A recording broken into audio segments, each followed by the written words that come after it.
This episode is brought to you by the RVA Podcast Network. Find more information at rvapodcast.org. Season 3 of The Past is here. I know it's long overdue. We have a new intro. We still got the same content. Well, actually, it's a little bit of new content because there's new things going on in 2019. So buckle up. We got a lot of things to talk about on The Past.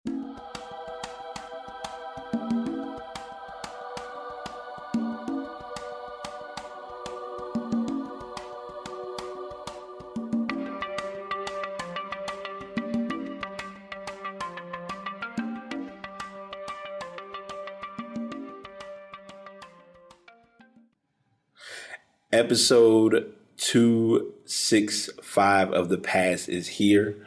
I am your host, BT. What is going on? I am doing my live show as well as I'm doing my personal recording on my laptop, as most of you know, but I'm also doing my Instagram live. Oddly, I was supposed to start at 12, but it looks like the recording started at 12:15, and I got people into the show and got that up and going at about 12:10. I'm doing something a little different, but a little similar. I'm using a second screen, so I'm going to be kind of looking like I'm not looking at y'all, but it's like no pun intended. Like, I'm going to go ahead and show y'all real quick what I'm doing. So this is kind of going to be like the double up screen of getting my information, as I said, and as I keep emphasizing, premium content. That's the name of the game. That's the primary objective that I'm working on with this platform. And I'm not going to really hit a whole lot of massive talk. I do want to say before I continue that I did make I don't know if I want to call it a discovery, but I was able to reach an achievement with the show as far as finally getting some ad action. So any of you all who listen to the podcast away from Instagram, if you hear that 30-second ad, I know a lot of people are like, oh my gosh, hey, what's going on, Cuzzo? Hopefully he's listening. If you got it on loud enough, hook it up to the speaker so he can hear. He might have some background feedback unless he's working on some stuff. And as I'm talking about this to the regular listeners on the podcast, I am talking on IGTV. Y'all know that already. I think this is about week 4 or week 5 that it is. Oh, okay, he's working. Okay, never mind. Well, we'll try to keep it quiet. But nonetheless, I'm going to be talking about quite a bit, but I did mention what I was going into is if you listen to the show and the 30-second ad comes on during the podcast, just let it play. That helps me get some type of a kickback based on the show, and it also shows that you all are supporting me.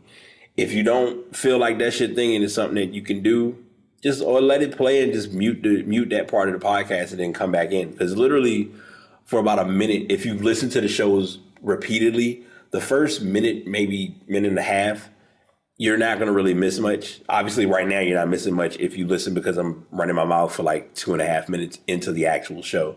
But I'm doing that to kind of give back. Also, most importantly, if you can, if you're not already, subscribe on Instagram, Spotify. Where am I at? Pandora, I believe, Pocket Cast, Podcast Addict. We're officially on Podcast Addict. What's going on, Ange? Welcome to the show. Thanks for tuning in. And just anywhere that you are able to listen to podcasts, please show love by subscribing. And that will definitely let me know that you are ready for the content that's coming. It's October. I've shared this with people before, and this probably isn't going to hit close to anyone yet, but we're less than 70 days away from this century being over. Oh, I'm sorry, not century. This decade being over. I don't know why I want to rush the century, but we're 70 days away from this decade being completed, and 2020 will be here. So just keep that in mind. I know y'all wanted to get that 3.5 minute blah blah of diatribe, but y'all here for content, so we gonna get it popping. JV, what's going on, man? Welcome to the show. People coming in today, y'all are all right with me. Yeah, this decade did fly. I'm trying to slow down, Andrew. It's not possible. Y'all know how I do. I'm on go mode, and I've been I got energy for days, so it's like I'm making it happen. But anyway. All of that being said, let's go ahead and jump into it. This week is week 8. which everyone always says is the iffy week and the concerning week for football. Because now you're going to start to see these random trades happen or possible ideas of trade packages occurring.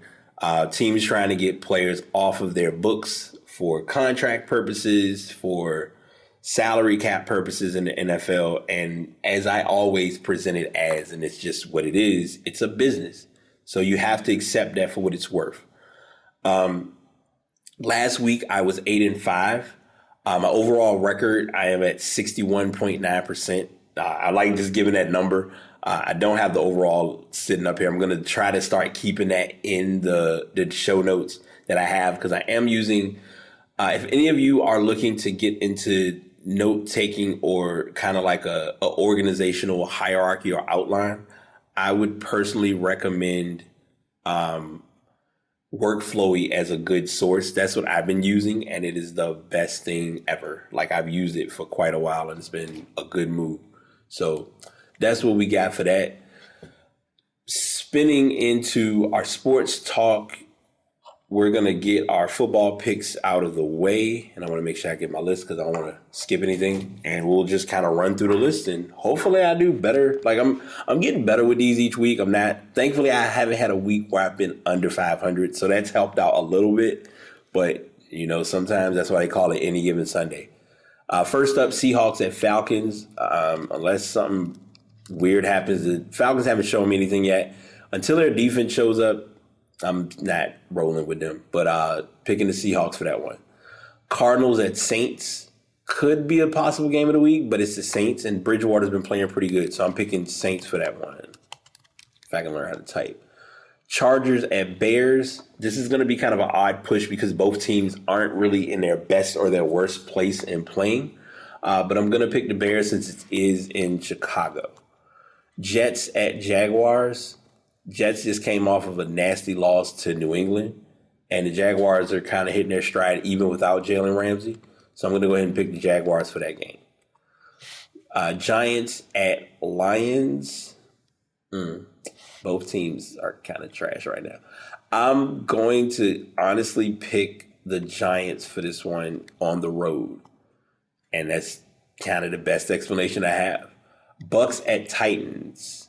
The Buccaneers have been kind of so-so and playing a little bit this year. The Titans, you know how they're the Titans. What more is there to say? I'm going to pick the Titans for that one. Eagles at Bills. Dust, if you're still here, don't take this the wrong way. And it's just because they're playing good right now. I'm actually going to pick the Bills for that game. The Bills, surprisingly, are playing good football. I believe, if I'm not mistaken, and someone can correct me on this, the Bills' only loss was actually to the Patriots. So, if it ain't broke, don't fix it. That's kind of my take on that. But yeah, I'm picking the Bills for that one. Broncos at Colts. The Colts are looking good in the Andrew Luck retirement follow-up. So I'm kind of going to stick to that wave and be true to form of picking the Colts for that one. Bengals have not won a game this year. They're playing against the Rams. You don't even have to ask who I'm picking for that one. I'm picking the Rams. I'm looking for Jalen Ramsey to hopefully be a bit of a factor in this game. So we'll see. 4 o'clock games, hard for me to be petty, but it's also true to be a fan. I've been true to saying that I am drinking the 49ers Kool-Aid. But the problem is they're playing my Panthers, who are actually on a 4-game winning streak. Now, if I wanted to be transparent in saying it, I feel like the 49ers will win this game. For the sake of picks and for the sake of hoping that Kyle Allen can show up and play, I'm actually going to pick the Panthers for this game. So I'm going Panthers, but I also won't be surprised if the 49ers win. So that's where I'm at. Raiders at Texans. Records are similar. Gonna pick the Texans. It's in Houston, so just kind of what I have for that one. Browns at Patriots. I like this game because it's an interesting game only because of the fact that the Browns really do believe they can beat the Patriots, and I don't. So I'm gonna pick the Patriots. Late night game, Packers at Chiefs. this conversation came up because there's a concern, and I do see you, JV, on Niners Nation, but yeah, I'm sorry. I'm going. A lot of my friends are Niners fans, and I'm probably going to hear about this in a random. I got a feeling I'm going to get tagged on quite a bit Sunday night at about 7 or 8 o'clock, but it is what it is. Packers at Chiefs. This could also be considered game. This game could be looked at as possible game of the week. I would have, if Mahomes was playing, I would have easily picked the Chiefs. But I mean, they're playing against Aaron Rodgers. What more is there to say? I'm going to pick the Packers, and they're trying to see if they can get a chance of getting Mahomes rushed back. But if they're smart, they would just let this kind of play out and not push to get him back on the field because it's not that serious. So I'm going to pick the Packers for that game. And the Monday night game, the Dolphins against the Steelers. And let's be honest, the Dolphins have not shown anything or any interest. A lot of people are playing speculation that they feel like they're tanking this year. It's kind of a stretch, but I mean, hey, football is football, so what do you expect? The Steelers, I'm going to be honest, unless you're a Steelers fan, you know this, but me personally, I couldn't tell you who the starting quarterback is with Ben out for the rest of the year. And I know they went through, I think their second quarterback went down with like a concussion, so I'm still picking the Steelers for that game, and that's what I have. So those are my picks for the week. The Cowboys and the Ravens are on a bye week, so that's what I got for those matchups. I did mention this, or it was addressed, so I'm going to go ahead and talk about it now in sports over the last week. The Patriots have decided to go ahead and put Josh Gordon on IR. Or on, as most people know, it's injured reserve. They ended they're doing the injured reserve option, which is basically ending his chances of playing with New England. Now, story just leaked. So this is where being a podcaster sucks, because when you get one story, you're like, cool, I got a story, I'm gonna run with it, and then another story drops in mid-record or mid-pre-production or whatever. A story then followed up, which actually came out less than an hour ago, saying that Gordon is looking to be released within 1 to 2 weeks, which in that time period, he would be healthy and recovered from the injury. So that story kind of came to mill, and we're kind of just right now on the wait and see game with this. He's been playing through a left knee injury and was knocked out back on October 10th. When they played against the Giants. He injured his knee while attempting to make a tackle after a fumble. He missed New England's game over the Jets back on Monday. Through 6 games, he's been starting alongside Julian Edelman and totaled 20 catches for 287 yards and 1 touchdown. The move caught some close to the situation and possibly Gordon himself by surprise. He responded to an Instagram post on the news with the word interesting.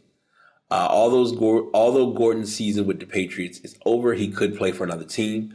The Patriots used a minor injured reserve designation with him, which means the team has to release him upon his return to health. If this happens after Tuesday's trade deadline, Gordon would be subject to waivers. Any team could put in a claim for him, and he could be on a roster at that time. Gordon, according to a source, believes he isn't too far from a return to health, which means he could come back soon. But the IR option kind of shut him down from being able to play. The Patriots, meanwhile, have Edelman, Dorsett, and acquired Mohamed Sanu, which I think the Sanu acquisition plays into this, because getting Sanu was important for this all transpiring, even with his injury. Undrafted free agents Jacoby Myers and Gunnar Olszewski round out their depth chart. He is eligible for unrestricted free agency after the season. He was indefinitely suspended at the end of last season for violating the terms in his conditional reinstatement under the league's substance abuse policy. Commissioner Roger Goodell lifted that back on August 16, allowing him to open the season on an active roster. I'm not sure if I can say this, but I'm saying it because it's evident. This move is being done for something that we don't see above the surface, which I believe has to do with his substance abuse. If that is true, and they bring that out later on, it's going to look really odd because they could have just said, look, we released him because we think you might be still doing something. And and I'm stretching with that accusation or that thought, but it's possible only because it's odd that we didn't hear about it, but then all of a sudden it's like he's out and he hasn't been productive for the team. I mean, if you're not making plays to get him involved in the game, what do you expect is going to happen? Speaking on another player who is on the cusp of an uncertainty of his future, I normally don't like doing speculated stories, but I also know that some speculated stories are fun stories because it brings up an idea that no one's really thinking about or looking at. And I might do something different next week, but we'll talk about it off air. Right now, the question becomes, does Carolina move on? Because Cam Newton right now is 30. This conversation came up in my sports group that I run with a few of my fellow sports fans called The Space to Sport on Facebook. If you want to join, by all means, let me know and I'll get you in the group. It's a fun group. It's not really, we keep it chill, but it's a really, really decent group. I bring the group up because someone posted a status saying, do they think that Cam's career is done with Carolina? Now, of course, when I saw it, I really didn't have the chance to respond, but life happens, things occur. And so I said, all right, let me let this story ride out. Let me let some people talk about it a little bit. And then I'm going to unpack, maybe empty the clip, but I came in and I eventually talked about it. And I basically presented the obvious. The obvious is that after his MVP season, he's been on a decline. And so when you're on a decline in football, the question becomes, is it time for us to try to ride this wave just a little bit longer, or do we go ahead and make cut our losses and accept what comes with losing said player? This article is saying that they think that a trade could occur. The team that has been coming up is the Denver Broncos. There are multiple teams who are interested in Cam. The writer who is writing this report for Bleacher Report said, yes, he struggled. And this is from Mike Freeman, who's with Bleacher Report. And I need to do that better, like give actual writers their credit because, I mean, me being a writer or a podcaster, I should know that. But anyway, yes, he struggled with injuries the past few seasons. But I can tell you for certain that teams are highly interested in him. Still, the former MVP is revered inside the organization, and his contract isn't trade friendly. What is Newton worth on the trade market? Is it time for the Panthers to move on from the former MVP? Is Allen the future of the franchise? Hundreds of questions remain, but it would be interesting to see if any teams in need of a quarterback pursue him over the week. They go over his season, his stats. They talk about how Kyle Allen has stepped in. He's been 4-0, throw for 901 yards, 7 touchdowns, no interceptions. Also, Christian McCaffrey's been playing pretty good. So that's also something to factor into this potential equation or conundrum.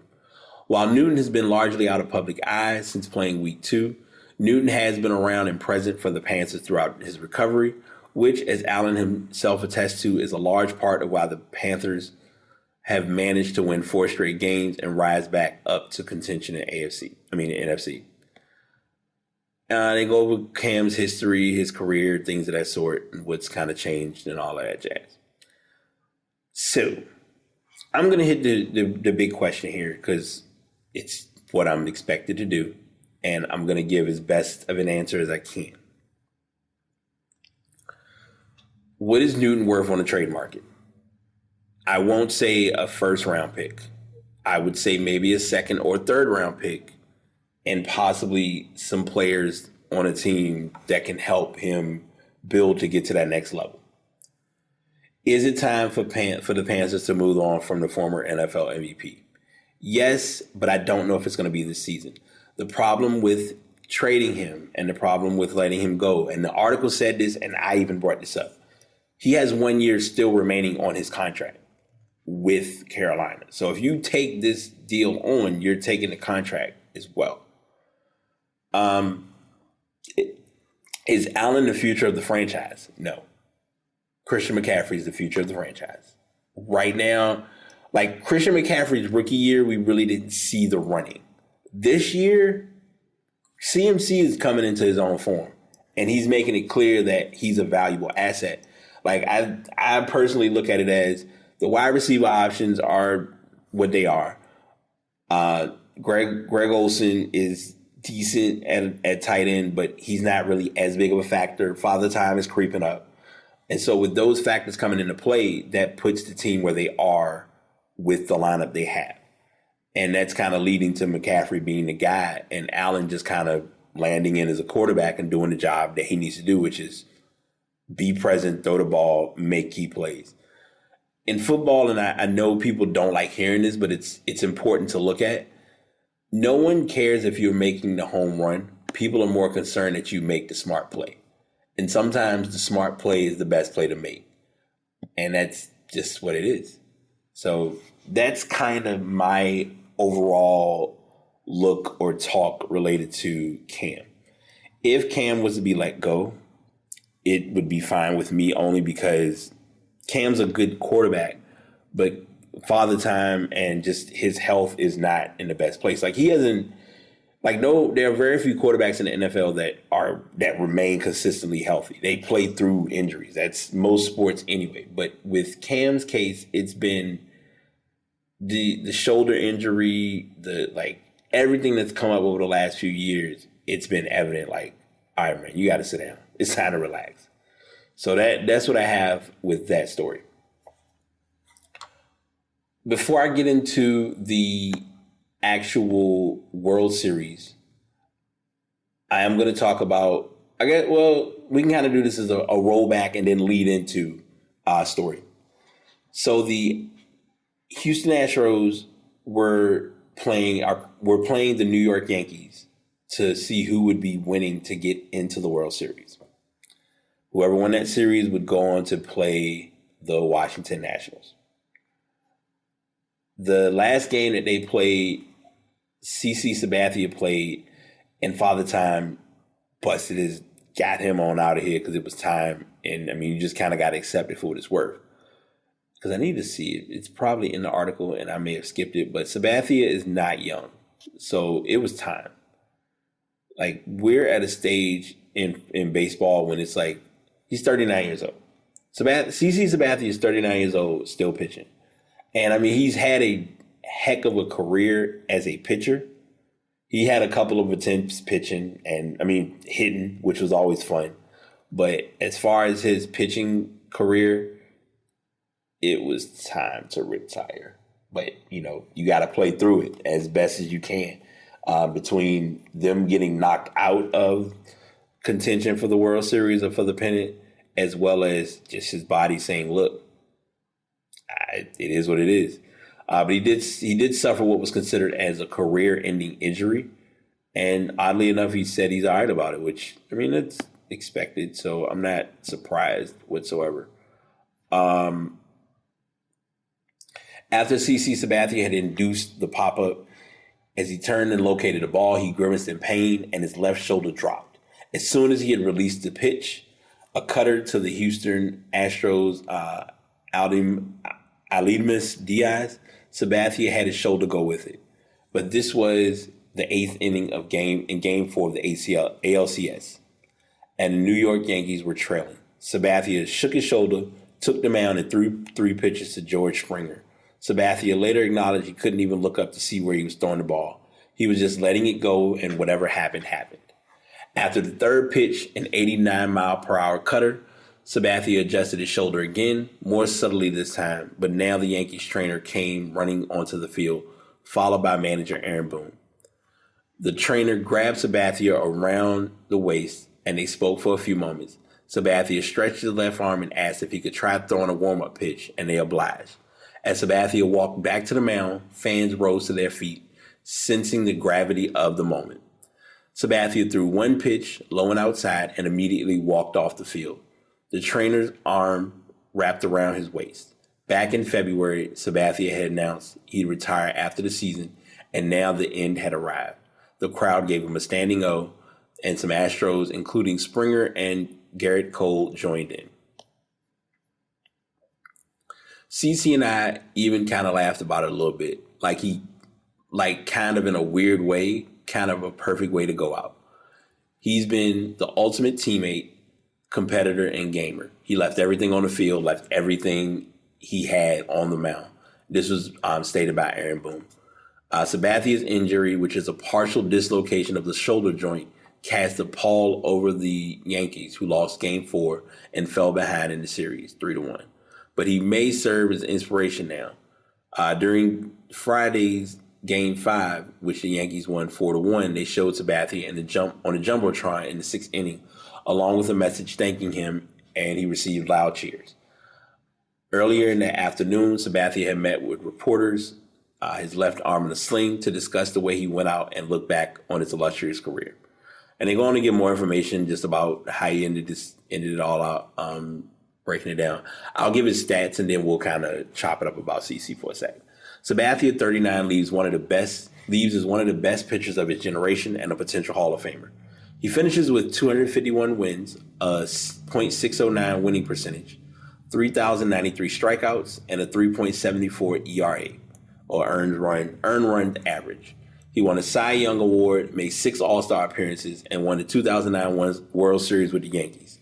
His postseason record was 10-7 with a 4.28 ERA in 130 and a third innings. Yeah, it was time. Like, when your shoulder goes out and you're 39, let it go. It's okay. Like, you don't need to. It wasn't a point of playing another year. He did his part. He played his role, and he can walk out on his own terms, which is important for a lot of players, because the worst thing that have happened is to walk away from the game and you're not able to walk away the way that you would like to. It is one of the worst experiences in any sport. Sticking with baseball, kind of sliding into World Series, like I said, Jose Altuve was named the MVP of the AL Championship Series. They did win 6-4 in Game 6. He was handed his first award, a no-doubter, given his 9th inning theatrics. The only thing I remember is just thanking God for the opportunity to go to another World Series. The MVPs of the game said of his thoughts, who called his teammates the MVPs of the game. He said this while he was going around the bases. Altuve had a big series with the bat in general. He had a solo home run in the top of the first inning of Game 3, propelling the Astros to a 4-1 win as the series shifted to New York. He finished the series hitting .348, 8 for 23, with 6 runs scored and 3 RBIs. But no hit was bigger than Saturday night's walk-off home run. The walk-off home run was the 5th to win a league championship series, following Travis Ishikawa's in 2014, Maglio Ordonez in 2006, Aaron Boone's in 2003, and Chris Chambliss's in 1976. Wow, he had just played. That's interesting. And I mean, that just kind of was a breakdown for that game. So they did. The Houston Astros won that game against New York, which led them to now playing the World Series against the Nationals. So I'm going to do this the condensed way, and we're just kind of going to go with it. Game 1 was, I believe they won 2-0. I want to make sure I get this right. No, I'm sorry. Let's try this again. Game 1, Washington won 5-4. Game 2 was when Washington just lost their mind. They won 12-2. And Game 3 was just recently won, and the score was 4-1 by Houston. So currently the series is 2-1, and the next matchup will be in Washington. So the first 2 games were in Houston, which was shocking because Washington won both of those games in Houston, and the next 3 were in Washington. One of those have already been played. Glad I got a bottle of water today because I'm feeling every bit of it. Game 4 is tonight at 8 p.m. Game 5 is going to be Sunday, and then Game 6 will be Tuesday if necessary. And Game 7 will be on Wednesday. So they're kind of trying to knock this out before Halloween, which is understandable. So that's what I have on that.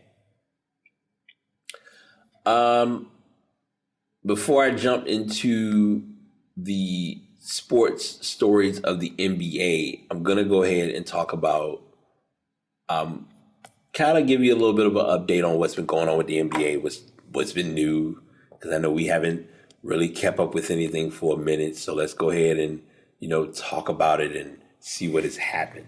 So far, the NBA in the first couple of days, we kind of got to see every team play. And I'm going to say it because I have to, and I have to be non-biased.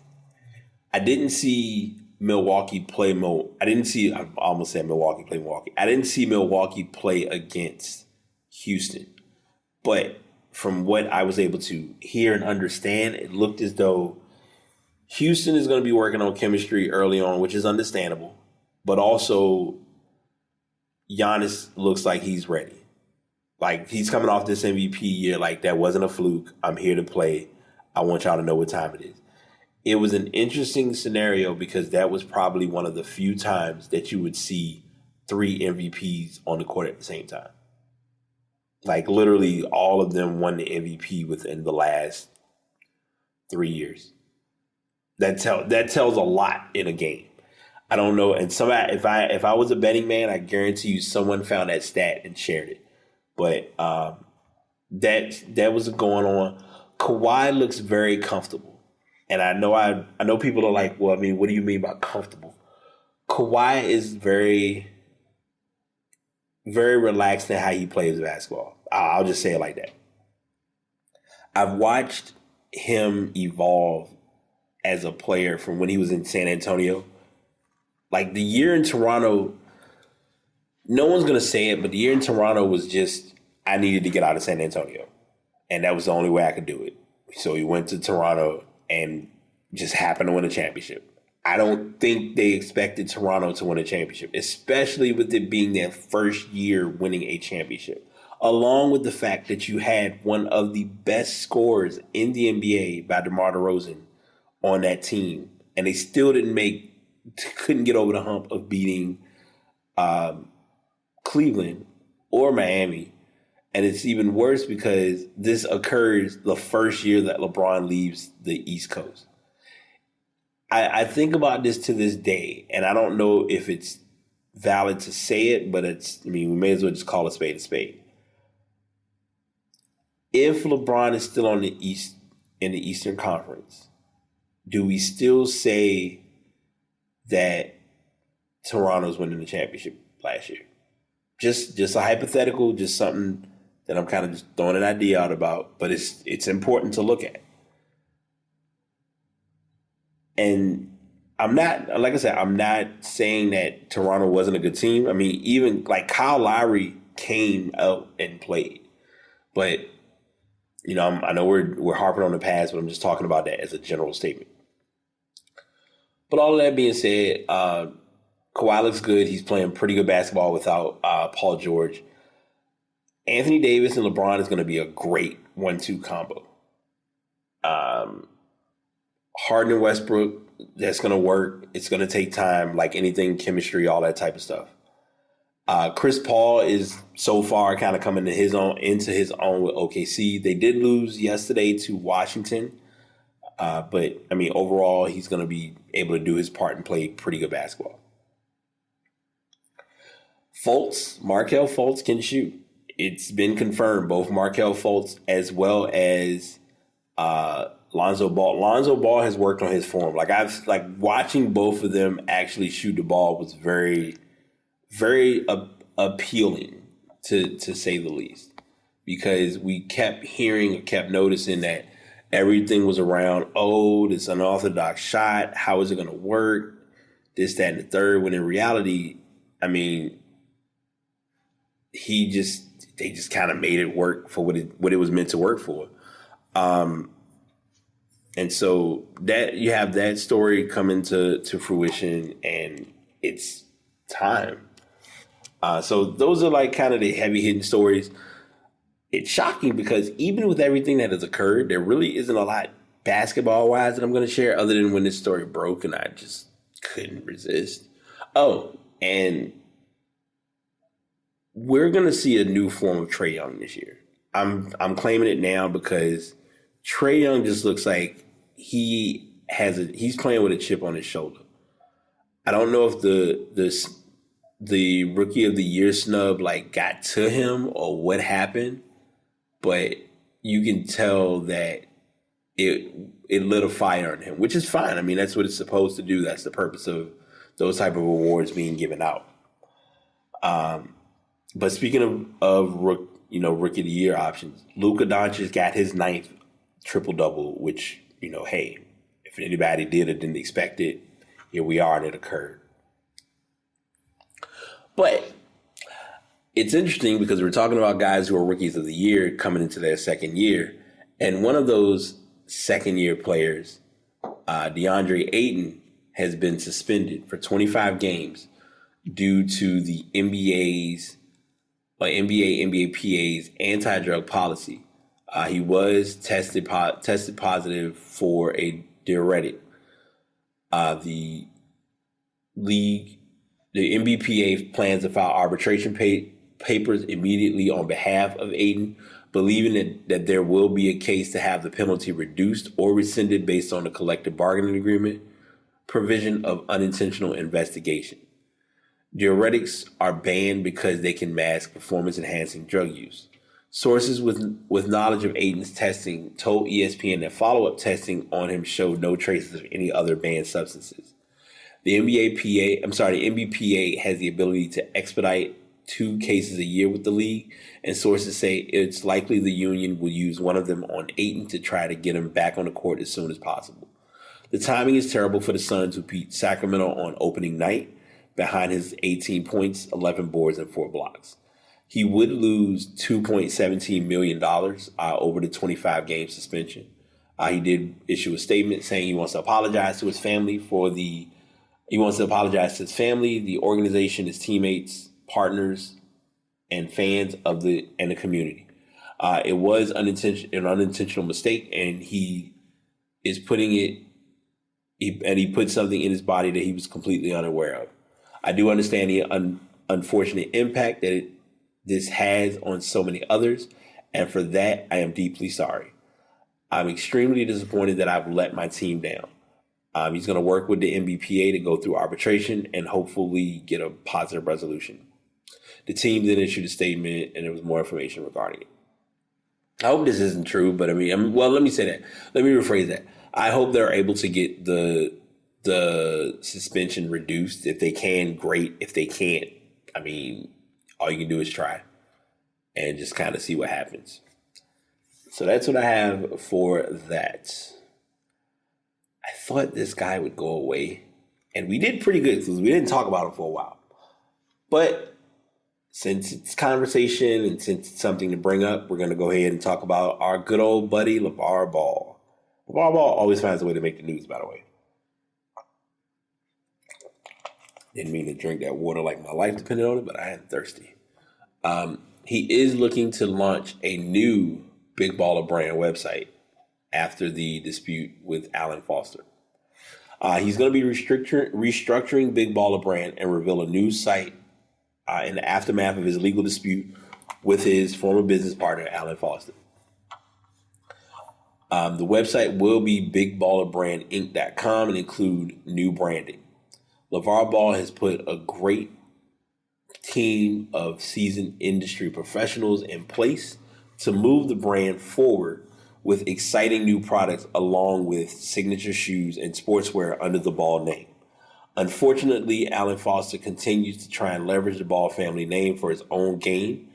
Alan Foster is a convicted felon who served 7 years in jail for defrauding people out of their money. He is a thief and con man and cannot be believed or trusted. Big Baller Brand has been at the center of a legal fight between the Ball family and Foster. New Orleans Pelicans guard Lonzo Ball sued Foster in April seeking damages of more than $2 million and alleging that Foster conspired to embezzle millions of dollars and then divert those funds for his personal use, including to acquire assets in Ethiopia, per Shelburne.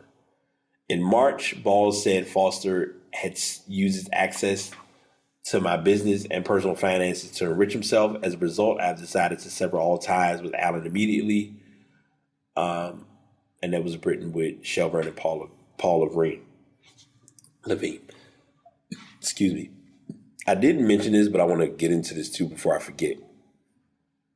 We have a lot of rookies this year that are going to be showing up. RJ Barrett, Kobe White, Ja Morant are all going to be playing to prove that they're one of the best guys in the NBA. And I'm looking forward to it because Zion, no one's going to say it, but I'm going to say it because I need to say it before we leave sports and get into stuff. I'm not sure if Zion's going to play this season. Or if he does, he's not going to play over 20 games this year. If they end up doing it, he could possibly go into the Ben Simmons loses a year rookie of the year conversation. Like he's not going to be rookie of the year this year. He could get it next year because if he doesn't play any games this season, he'll go through the Ben Simmons, the Blake Griffin. I think it's another guy who's done it. But those players who have been through that phase of doing so.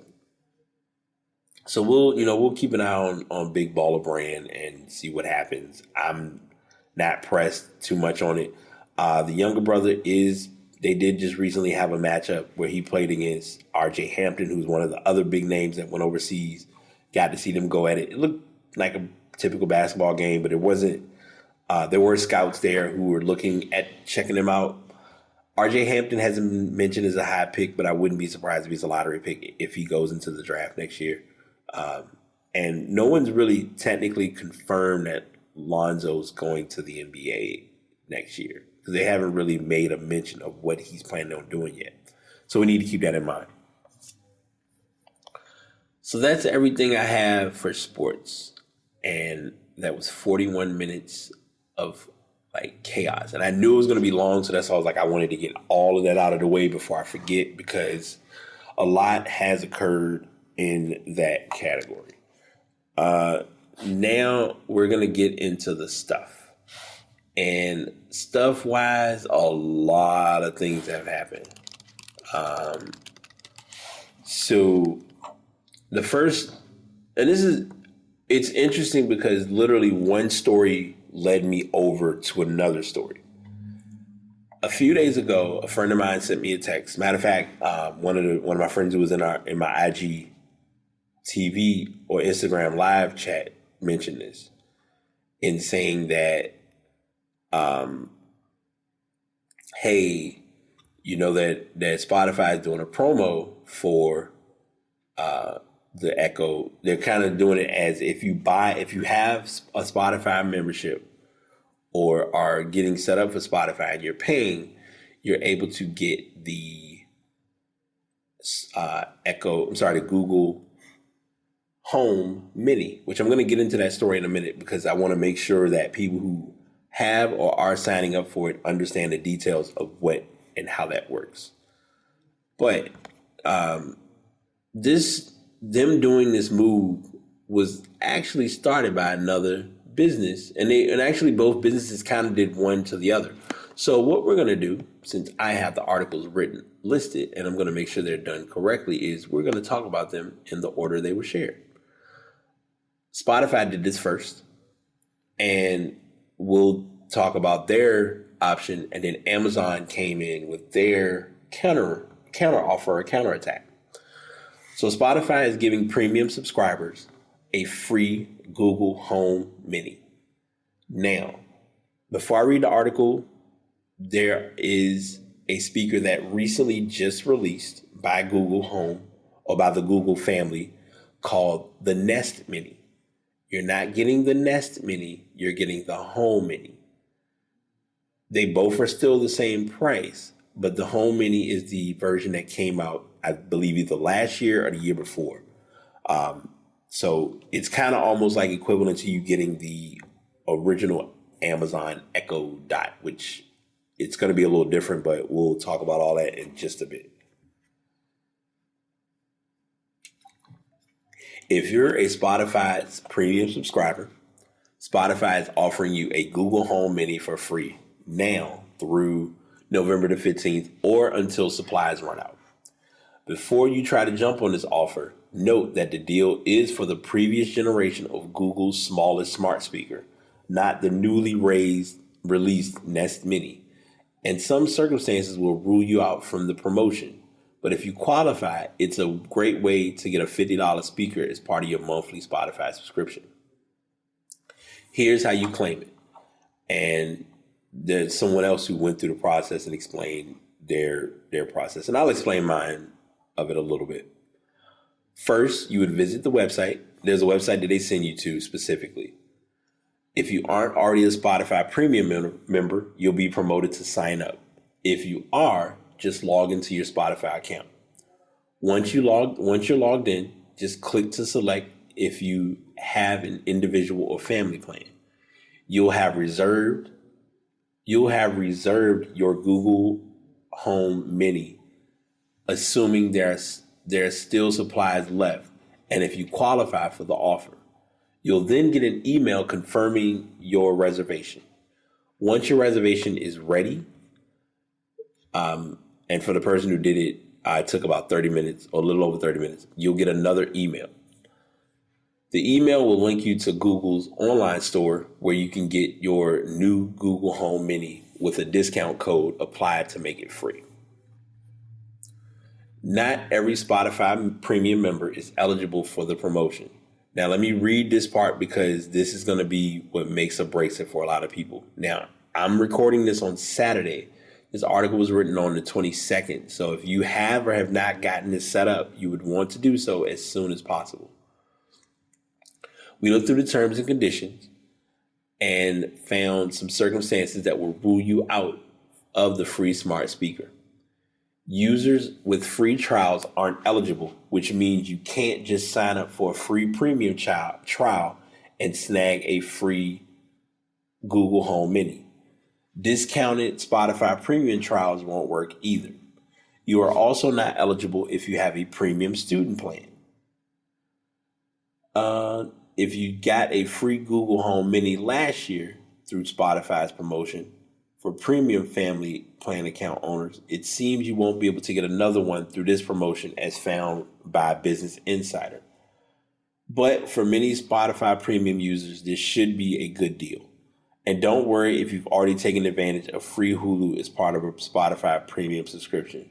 Dan has, and he was able to claim his free Google Home Mini. I have yet to do the free Hulu with Spotify Premium, which I may need to set that up. I mean, if I have it, I might as well use it.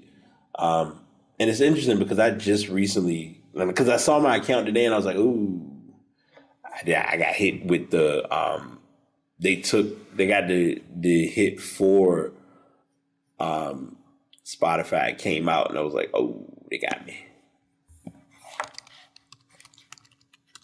So it's, and it's understandable. It's not a big deal, but it was just like, all right, at least I know, hey, if I didn't think about that, it would have been a hit. But the premium student part is important, so keep that in mind as well. I like this promo. Like I said, I did mine's on yesterday, I believe. Yeah, I did mine's yesterday. And I ordered it, got it all set up. I believe it is expected. Now, the shipping part is where they get you because it's going to take a while for it to arrive. I set up and chose confirming that I had Spotify. They were like, okay, we're going to send you an email.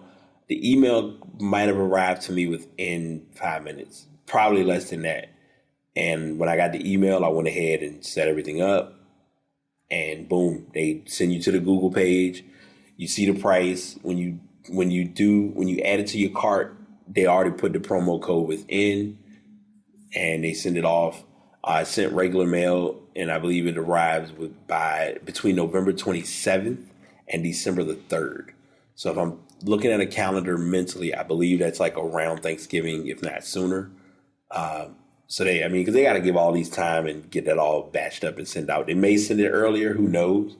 But I'm glad that I was able to get on that when I did. Because I'm very smart speaker indifferent. On one hand, because I have the Echo, and I love my Echo. It's the OG Echo, and I use it sparingly. But lately, I've been using I've been more like just Bluetooth speakers, period. But I'm also looking at getting if using the Mini will be helpful because I do want to have like an alternative or possible alarm clock to help out. So if I can have something that small and convenient, great.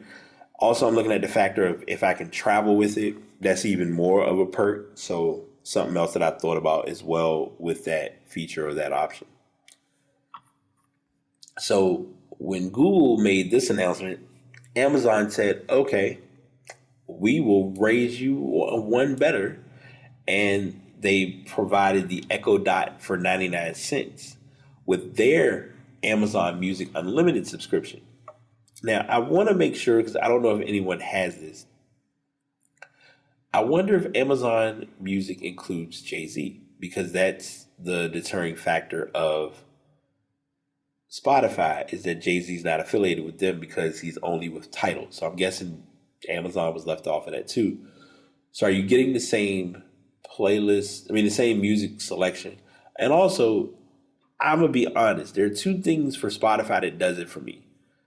The generation of various playlists that are curated through Spotify, but also I'm just a Lofi head. So I think Spotify got at least 20 Lofi playlists that are all saved on my phone. Saved on my computer to listen to at any point. So those are my two deterring factors of which one I've gone for or which one I've been using. But if you want an Echo Dot, Amazon's got a deal you can use to get one for cheap. They will be selling you the third generation Echo Dot, which is their newest one, if I can remember correctly, for just 99 cents if you buy a month of Amazon Music Unlimited along with it. So in this case, it's a little different. You do a month of Amazon Music, you get the Echo Dot. After the month, you let Echo Dot go. And if you want to use Echo Dot for Spotify, Apple Music, whoever other streaming services you want, they can't say nothing to you because you rock the deal.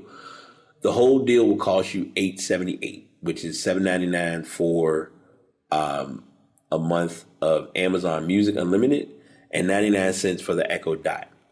If you're not an Amazon Prime member already, Amazon terms and conditions say that you have to pay the non-Prime price of $9.99 for Amazon Music Unlimited, making the total price $10.98. So I'm going to do this real quick. I'm going to cut both feeds for the podcast and for the live, and then we're going to pick up on part 2. And we're back. So I wanted to, because I knew that was going to happen. So everybody who was just in the last live, hopefully y'all will come back in. But I knew that was going to occur because I was like, yeah, I kind of recorded a little late. But we're going to continue with our story on Amazon Echo or the Echo Dot. And those who are listening on the live feed, just was a temporary pause. So hopefully it doesn't fickle things up too bad. But I already mentioned this beforehand. This is going to be a long show, so hopefully you're here for the long ride. Whichever deal you go with, a third-gen Echo Dot costs $49.99 on its own, so you'll be saving a lot on a pretty good smart speaker either way. However, if you're looking at the new Echo Dot with clock, that still costs $59.99. So that's the new one that just came out. And from what I've been reading, the clock has the basic features where you still have it's the actual Echo Dot itself, and it has a clock display on the side. You don't have the ability of changing any of the clock digital settings, like to make it a different color. The only request, which I'm minuscule about, is that I wish that the Echo Dot had more colors. That's probably why the Google Home Mini just pulled my attention like easily. I'm like, yep, come. I will get one. I will use it. It will be my companion, and I'm going to find a way to do it because I personally believe that there's a way to transfer your Google Home Mini with you and use it in other people. Like if you want to use it at somebody else's house, especially if it's somewhere you go to and you use their Wi-Fi or whatever the case may be, it should be able to just pop right on with no problem. So thinking about that, but that's down the pike, obviously. Also note that this deal doesn't give you access to Amazon's lossless streaming tier, Amazon Music HD. That costs $12.99 if you're a Prime customer and $14.99 if you're not. Theoretically, you could buy an Echo Dot on this deal to an upgrade to Amazon Music HD a month later. And they just mentioned this, so that's why I'm glad I'm giving these articles in the correct order. Earlier this week, Spotify began offering a free Google Home Mini with Spotify Premium subscription for a limited time. So if you've been looking for deals on smart speakers, you've got a couple of great ones to pick from right now. Also, it helps because we're close to the holiday season, and it could be a good gift that even if you don't personally need the smart speaker, hey, what's going on, man? Welcome to the show. Good greetings. What's good, bro? It's a good holiday gift to give out. So that's just something to think about. We are gonna, a year later, that's smart. So we're gonna go back in time a little bit because I didn't even know Google had this feature, but I love the fact that they have it. So there is anyone who knows Google knows about the G Suite, which sounds nasty, but that's another story. It is they're Google products all in one big family. Google Docs, let me make sure I found all of them. Doc, Sheet, Site, Slide, or Form. Google has given an option now to make a new one of these forms by just putting .new in the browser after the type of file you want. So if you want a new document, you would just do doc.new or docs.new or even documents.new.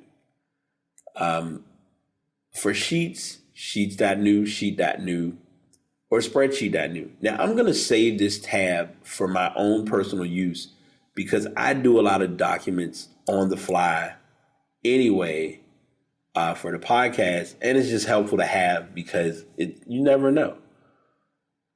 Slides, you can use the words deck and presentation.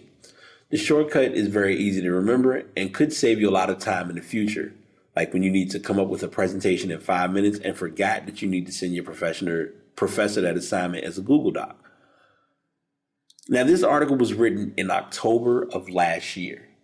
We're sharing a new article on this a year later, and now it's extended over to Google Calendar, which I personally think is a great thing because anyone who uses calendar programs wants something that's going to be as streamlined as possible in getting your information to others for what you're doing.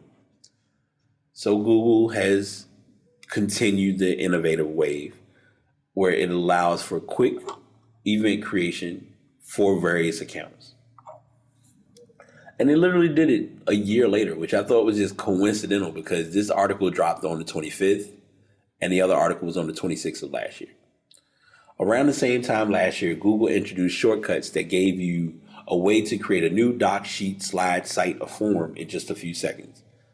If they've been making your life easier, which I am upset because this would have made my life way easier, then you may also like Google's new shortcut for calendar.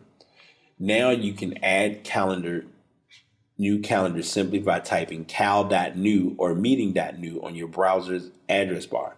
It opens the full event edit page, which you can traditionally access by tapping the create button and then more options. There, you can add a title for your event, its location, duration, notes, and other details, as well as set notifications for it.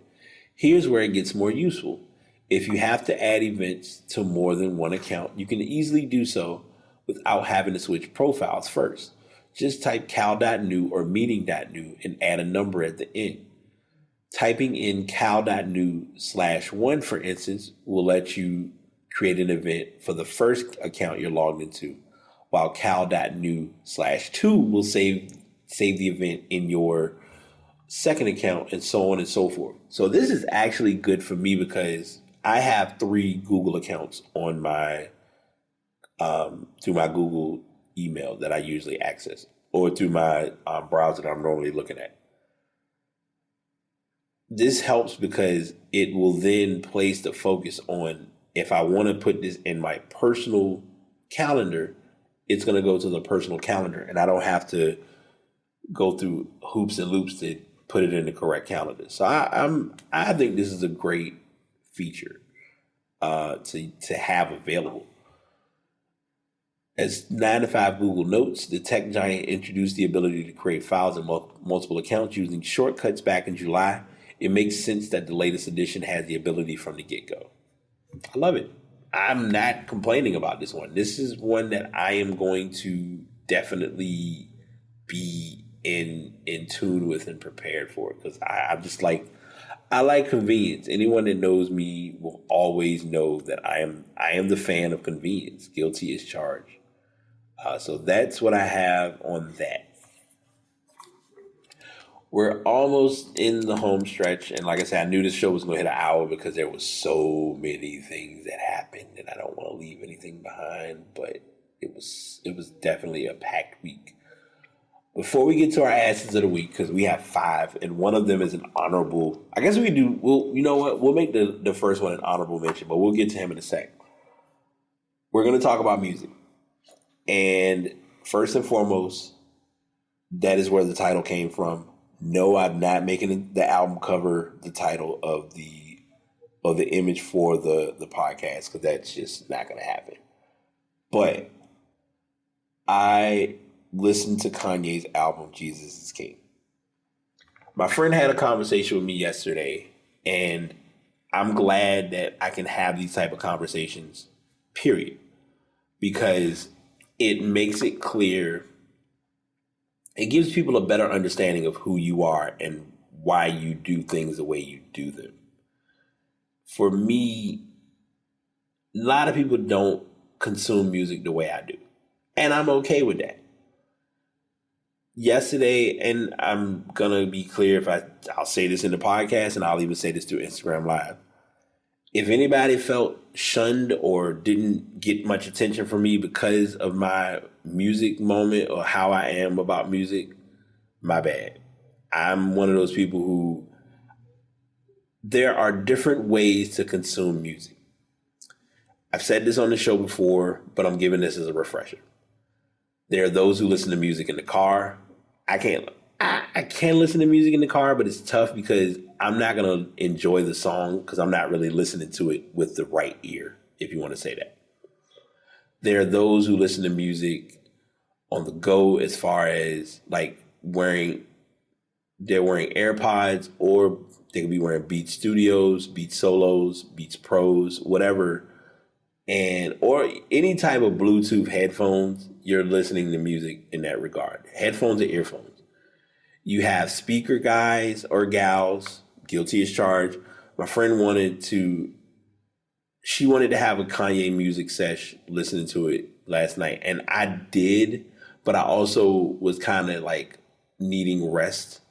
And I listened and slowly faded to black in the middle. It was just different stuff happening. I'm saying all that to say it as everyone in their way of listening still gets their song or gets their like or dislike about music. So when Kanye's album came out, a lot of people weren't going to listen to it. And personally, there are some people who aren't planning on listening to it. And genuinely speaking, there's nothing wrong with not listening to the album. You don't have to feel forced to listen to something because everyone else listens to it.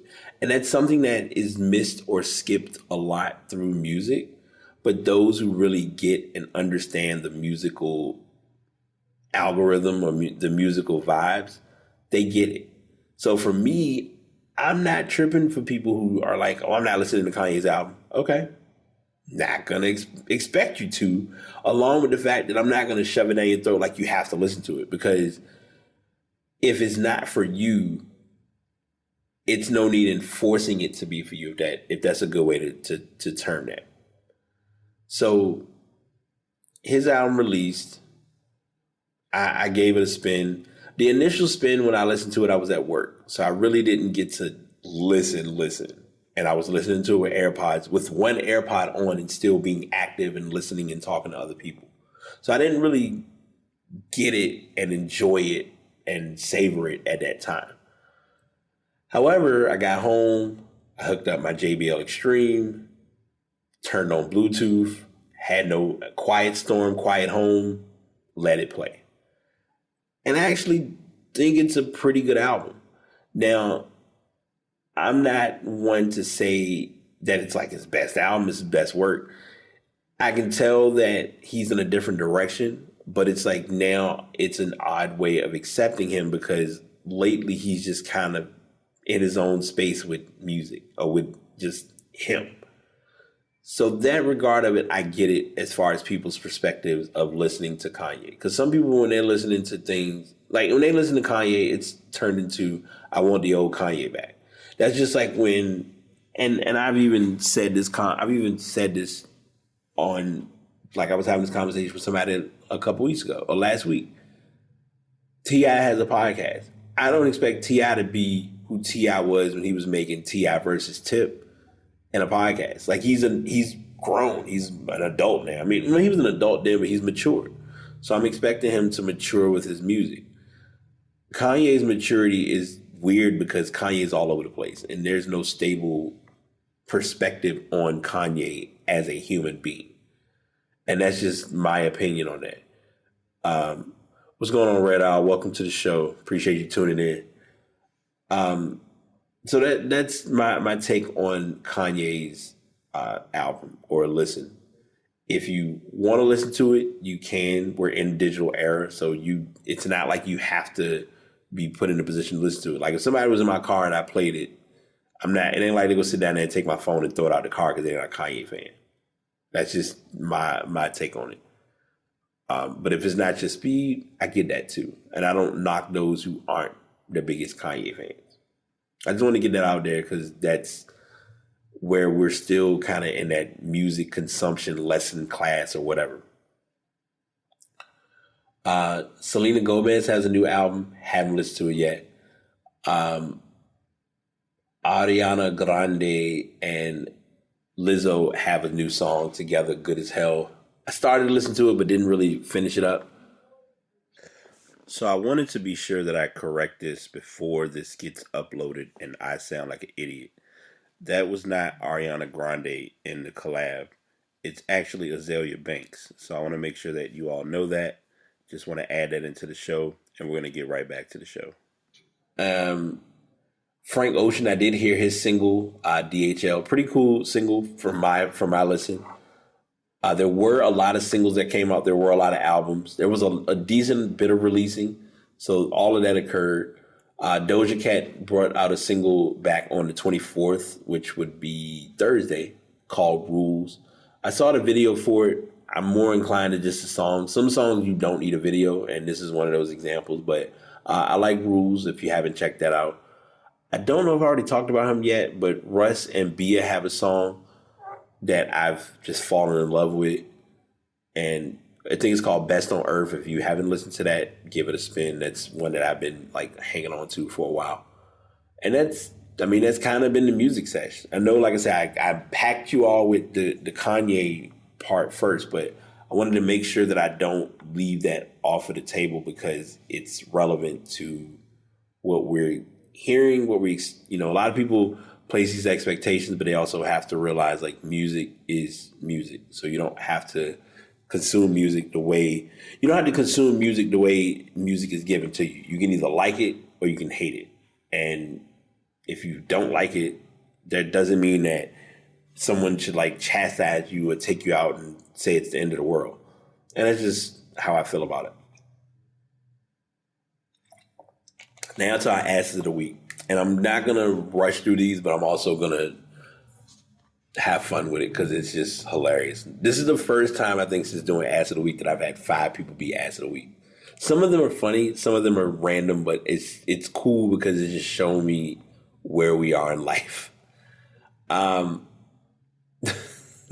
first one. I didn't even realize. And sometimes I try not to read these stories until I actually get on air. Now, this happened back in June of this year. But West Manchester police arrested a man last month who hit the supervisor at his job over the head with a keyboard. On May 25th of this year, police were dispatched to the Genco FedEx in New York for an assault that occurred. The reporting party was the operations manager of the facility, who was not involved in the incident and told police no EMS was needed. When officers arrived on the scene, they met the victim, who said he was a supervisor for 22 years. He was a supervisor for 22-year-old Nestor Reyes Rodriguez, the man who was allegedly responsible for the assault. The victim told police that he approached Rodriguez and advised him of duties he wanted him to complete. Rodriguez then became confrontational with the supervisor, eventually picking up a computer keyboard and hitting the supervisor in the side of his face and head. Rodriguez also used a handheld barcode reader to strike the supervisor in the side of the face and head as well. The supervisor did not have any visible injuries other than some red marks on both sides of his face and head. Officers spoke with Rodriguez using a translator as he did not speak English. Wait, that makes it even worse. He told police that he was having a bad day and had been under a lot of pressure with work. He also said that the supervisor had threatened to fire him in the past due to work-related issues. Rodriguez was cooperative with police and was advised through the interpreter not to have any contact with the victim. He was charged with 1 count of simple assault, 1 count of disorderly conduct, and 1 of harassment. I've hit my point with a lot of jobs, but never to the point that I wanted to throw a keyboard. That was just, wow. He was mad. Whoever did it, it must have just been out of the blue. That story the last bit of it just made it even funnier, especially just, wow. I love people, man. You gotta love it. Can't be surprised by what you hear or see.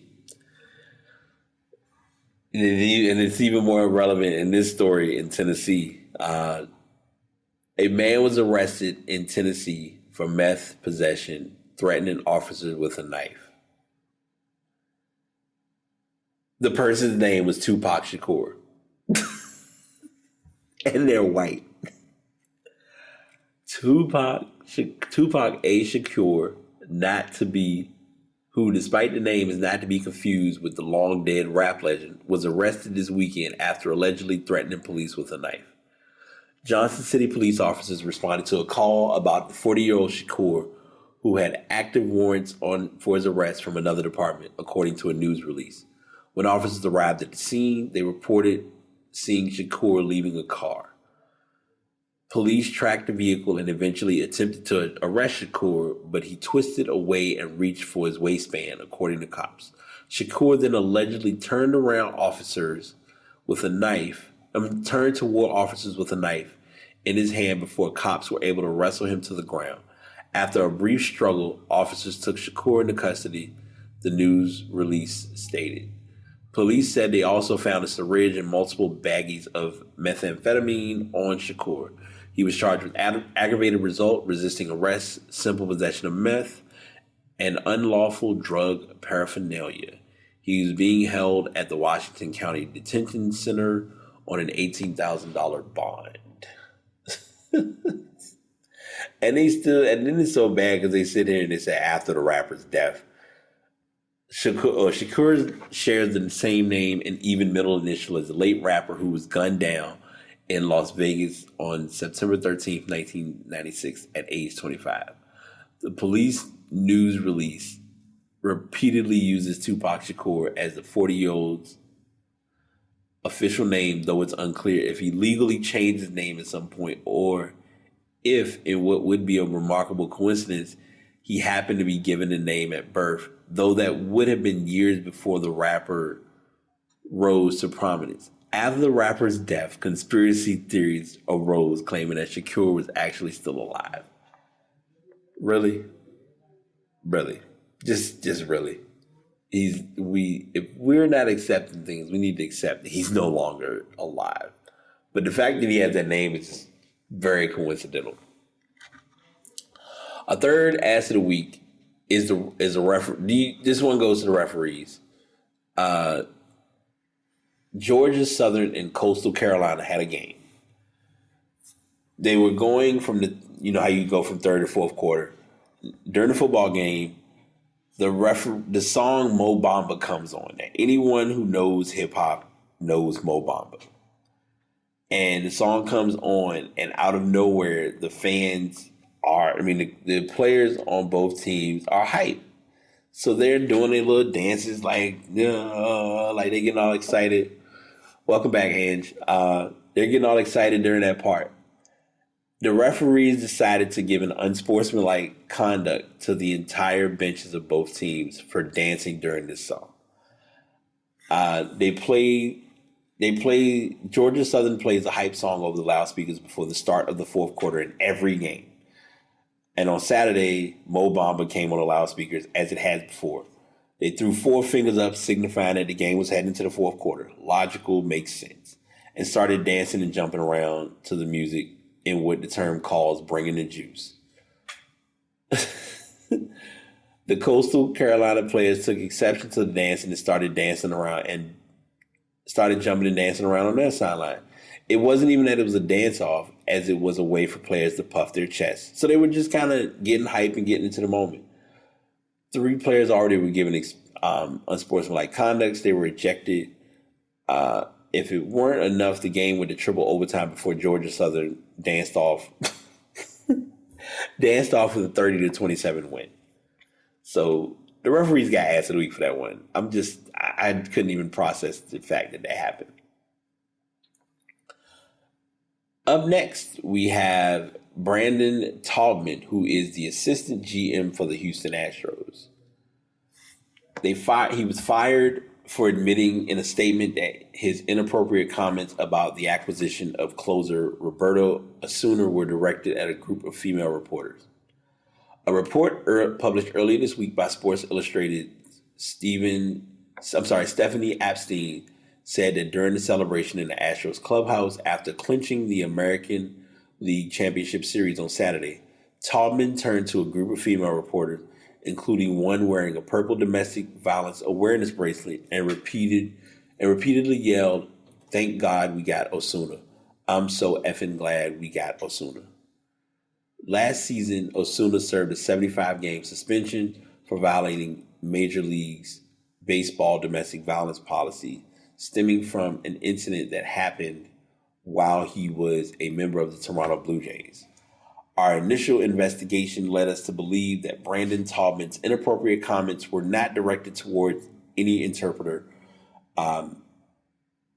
This is written by the Astros team. We were wrong. We sincerely apologize to Stephanie Epstein, Sports Illustrated, and to all individuals who witnessed this incident or were offended by the inappropriate conduct. The Astros in no way intended to minimize the issues related to domestic violence. Our initial belief was based on witness statements about the incident. Subsequent interviews have revealed that Taubman's inappropriate comments were in fact directed towards one or more reporters. Accordingly, we have terminated Brandon Taubman's employment with the Houston Astros. His conduct does not reflect the values of our organization, and we believe this is the most appropriate course of action. We were thankful to Major League Baseball and to everyone that cooperated in the investigation. As previously stated, the Astros are very committed to using our voice to create awareness and support on the issue of domestic violence. We fully support MLB and baseball's stance and values regarding domestic violence. We will continue to make this cause a priority of our organization. And they go on to give more information about this story. And I'm not downplaying or minimizing the story, but it is good that that something was done to resolve stupidity. Because if you don't do it, and if the Astros happen to win the World Series, it would have looked really, really, really, really, really, really, really bad for the team and for the organization and for baseball for that matter. Our final ass of the week might be my fave, but the craziest of all of them. I'm gonna get in depth with my Instagram viewership as well as my podcast listenership. And I'm hoping that the mic makes everything that I say clear and concise in what I'm about to share. Make sure I'm turning this way. This might be one of the craziest stories that I've done on for Ass of the Week. This could possibly be Ass of the Decade and potentially Ass of the Year. An employee decides to throw a blender at an Ohio McDonald's at a customer, which caused the customer to then get hit in the face and fall. That's the paraphrased title of this story. Let's go ahead and get into the shits because I just hope this video plays. Give me audio. I want audio. Please give me audio. It probably won't give me audio because, yeah, I'm playing it on the wrong part. Wait, hold on. Let's do this. All right, give me a sec. I'm going to let the ad run it, and then I'm going to play this to talk about it.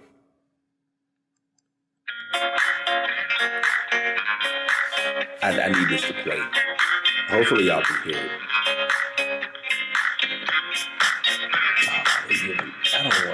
I don't know about the history of drive-thrus. I want the actual video.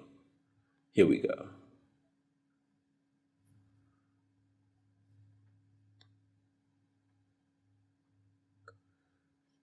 Oh, it doesn't have audio. No. Okay. All right, let's do this because I'm not going to sit here like constantly play it because there's no point. We're going to just go ahead and talk about what happened. And it's okay. Might have been a sign. A McDonald's customer was hit in the face with a blender thrown by an employee after she went into the Ohio store to complain about an incorrect order. Brittany Price went through the fast food chain's drive-thru in Coleraine Township on September the 22nd, WLWT reports. However, when she received her order, cheeseburgers and Happy Meal, it was incorrect. According to surveillance footage, Price is seen going into the store for assistance and waiting nearly 20 minutes to be helped. Eventually, Price goes to her car to get the food and demand a refund. The situation escalated when Prince came back into the store with food, which she began throwing at the manager. Mistake number one. Hey, what's going on? What's going on, Deshaun? How you been, man? You literally catching me like right at the end, so it's cool. But this is the best story, so enjoy this one. The manager retaliated. Oh, well, let me go back because I need to acknowledge her and this food being thrown. The situation escalated when Price came back into the store with food, which she began throwing at the manager. You were coming in on 10. Doesn't justify the reaction to your level of 10, but you were already here. Like you were turned up, ready to go. The manager retaliated and threw a blender from behind the counter. The blender struck Price's face and knocked her to the ground. In the footage, Price is seen struggling to get up after the blow. That was a strong blender. That had to be a massive blender to like pop you in the face and like catch you that heavily. I wanted to get some Happy Meals and some cheeseburgers, and that was a very unhappy day for me. Yo, this story is funny. This is why I'm making this Ass of the Decade, because both of them were wrong. Like we need to acknowledge this here for what it's worth. Price said this to WLWT.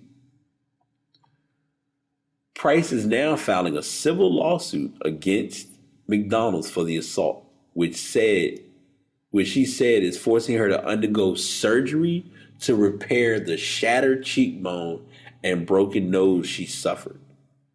According to reports, police have not filed any charges regarding the attack. In a statement to Fox News, the McDonald's location's management confirmed the employee has been fired. So let me backtrack because I said manager, or I was talking about manager. I don't know if I said that yesterday, but the employee is the person who threw the blender, not the manager. The safety. Oh, let me give the manager of the business statement, because you have to be real professional with that.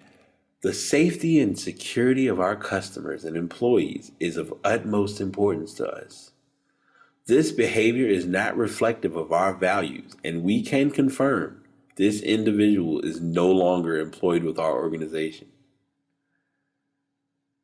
Getting the wrong menu item leads to you getting a blender to the face. What makes it bad is now you're going to possibly have an assault charge on your record for this incident. The comments, oh my God, the comments. The manager deserves a promotion to corporate to teach the art of blender slinging. You do not, it's not that serious. If something was wrong in your order, you don't have to throw food. The throwing the food part makes it look bad already. But to throw a blender, why? Where did your head go to say, you know what? I have all of these things back here. I have food as well. I'm going to throw a blender. Was the blender making a smoothie before? You know what? If blender slinging becomes an Olympic event, if we could do power walking as an event, blender slinging can definitely be an event. I would watch. I'm locked in. I watch curling. Come on now. But anyway, yes, blender slinging. She chucked that joint, and it had to have blindsided her, because she literally, when she fell back on her feet, she was like, oh, blender, I'm out. And I don't have it in this article, but I did see the article, or there was a video that's showing like the actual marks on her, like from being hit. And it was serious. But if you got the wrong food, just go in and talk to somebody. Or if it was, now it depends. If it's completely wrong altogether, then you would try, you want to resolve it. This is my other thing too. And this is one of my reasons. Okay, pet peeve, and then I'll go into pass the message. This is one of my reasons why I don't like getting food for other people, or being in a car where other people have to get food. Because everybody's food gets messed up, and I just have to sit there and be like, this is not that serious. Like, I'm just not in the space to trip about something being done wrong. Like, just give me my stuff and let me go. But people want what they want. They pay for what they're expecting. So I understand all of those factors, and I don't push against the grain about it. Right? There's no need. But let's have a transparent moment for a second. Let's really talk about this. And the simplest option in this is, if you're having issues or you are going through drive-through, your logical option is to check the bag before you leave out of line. Even if you got 50 orders in the bag, check the bag, because people are human. We make mistakes.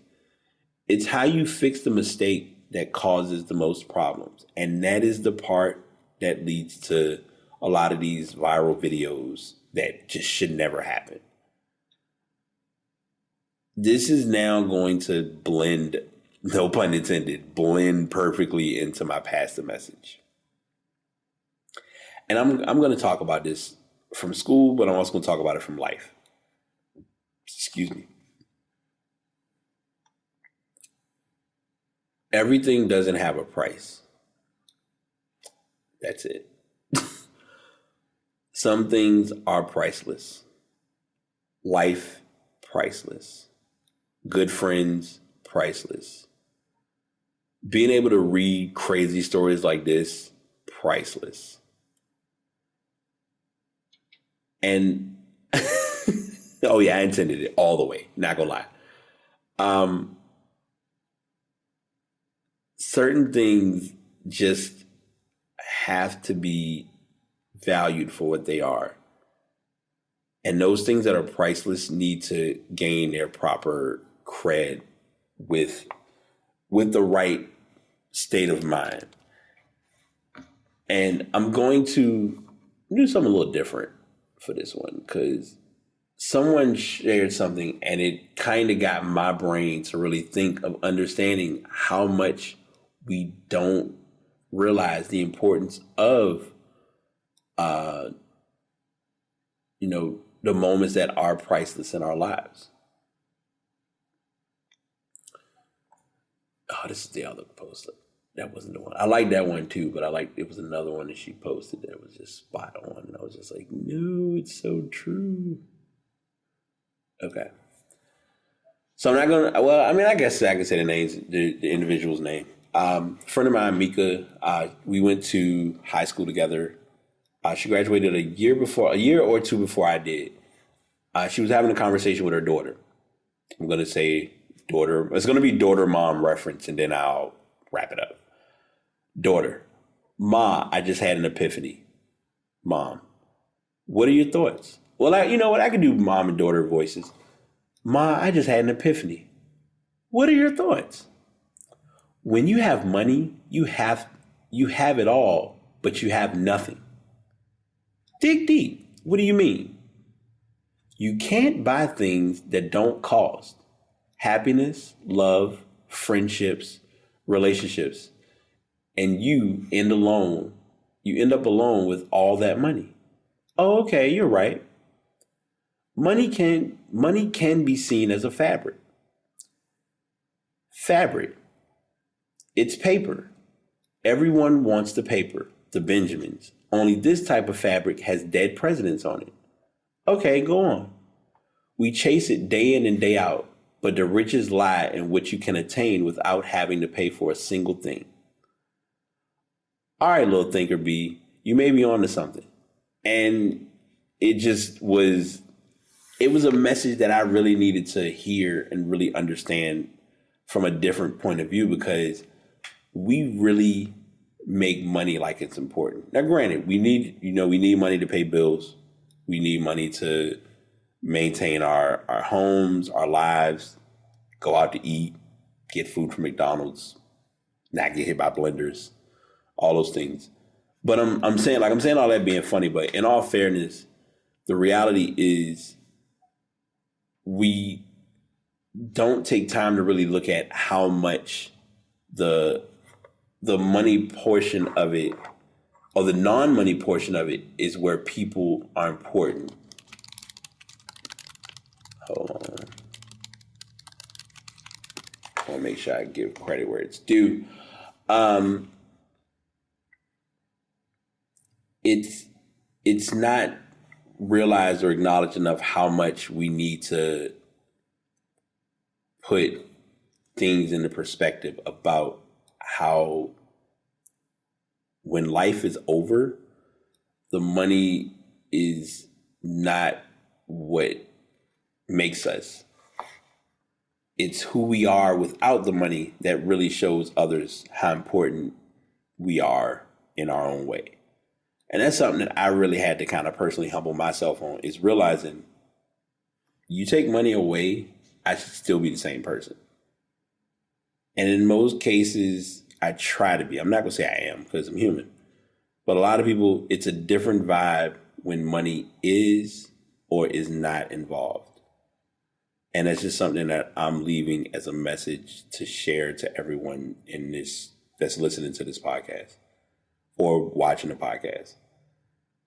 Value what you have and don't ignore what is important.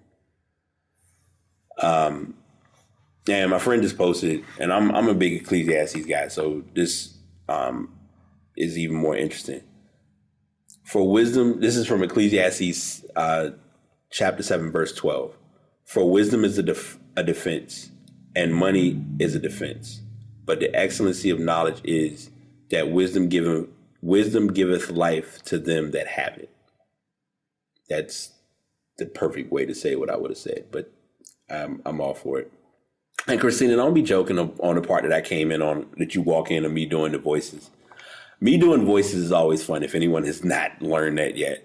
But that's another story. But in all jokes aside, like, value what you have and don't stress over what you don't have, because having money is not everything. It really isn't. And you end up learning that when you don't have it. Like, I've had to learn that in the last year and some change, starting over. And it's humbled me in more ways than a few. And that's my cleanest and calmest spill to give on that. And I hope it helps someone. I'll just put it in that way, or that perspective. I appreciate everybody who listens to the podcast. I appreciate those who come in live. Even if you don't make it alive at the beginning, making it to the show, like coming in and just listening, is valued for me big time. So thank y'all. Big, real talk. Like, that's my value. I do this because this is something that I've always enjoyed doing. And next year, I'm just going to tell you now, season 4 is going to be off the chain. That's all I can say. But if you are looking to get into podcasting, Spreaker.com/Brate Podcast, that is the wave. We back. The Blue Yeti. If you want to start off with podcasting, I've had mine now for a little over a week. And I personally will say that the Yeti X is, you get a good sound. You just got to find the right editing software to get your voice to sound as beautiful as mine. But anyway, y'all be good, stay blessed, be positive, do something worthwhile today, or do something worthwhile this week, because tomorrow is not promised, and we are all we have. And with that being said, this is The Past signing out, and I'm your host, BT. Y'all take it easy. Peace. Another episode is in the books. Thanks to everyone for tuning in. As I always share, if you'd like to get into podcasting, you can check out Spreaker.com. And if you're looking to invest in a microphone, or if you're looking to genuinely start with recording, I use the Blue Yeti microphone, but you may prefer to do the Samson Meteor. Just know that if it's your craft and it's something that you're meant to do it and do it well. That's my main thing to tell people about 2019. Do it and be reliable. Y'all take it easy.